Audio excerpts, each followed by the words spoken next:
আচ্ছা, আপনার ব্রেকআপের কারণ কি? আপনি এই দুর্নীতির দিনে দুঃখের কথা শুনবেন? ও সরি, এই দুঃখের দিনে কষ্টের কথা শুনবেন? আচ্ছা তাহলে শুনুন। একদিন আমার এক্স আমাকে বলল তার নাকি ফুল খুব পছন্দ। তাই আমি নিজেকে প্রশ্ন করলাম, আমার একমাত্র গার্লফ্রেন্ড, আমি তাকে ফুল এনে দিতে পারবো না? তাই আমি তাকে ঘাস ফুল নিয়ে গিয়ে দিলাম। ব্যাস, ফুলটা নিয়েই ফেলে দিল, হয়ে গেল ব্রেকআপ। পরে জানতে পারি তার নাকি ওই জাতীয় ফুলটাই পছন্দ ছিল, কেননা সেও নাকি হোয়াটসঅ্যাপ ইউনিভার্সিটি থেকে পড়াশোনা করেছে। আচ্ছা, তারপর আপনি কিছু করেননি, এভাবেই মেনে নিলেন? হ্যাঁ, তারপর আমি তাকে মানাতে তার বাড়িতে গিয়েছিলাম। তার বাড়ি গিয়েই তার মায়ের সাথে দেখা, আর তার মাকে তারপর আমি সব কিছু খুলে বলি।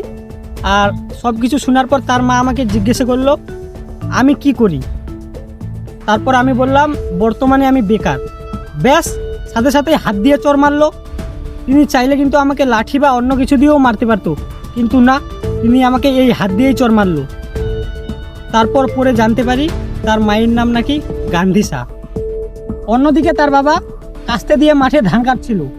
চিৎকার চেঁচামেচি শুনেই কাস্তে নিয়েই ছুটে আসি। তিনি চাইলে কিন্তু বটি দিয়েও ধান কাটতে পারতো, বটি নিয়েও আসতে পারতো, কিন্তু না, তিনি কাস্তে নিয়েই আসছে।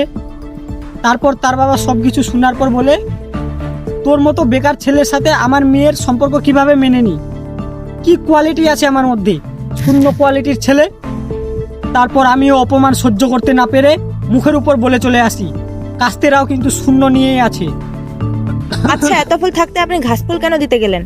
ওই যে তার বাবা মা যে কারণে রিজেক্ট করেছিল, বেকার ছিলাম বলে অন্য ফুল কেনার টাকা ছিল না, তাই ঘাস থেকে তুলে ঘাস ফুলই দিয়ে দিয়েছিলাম।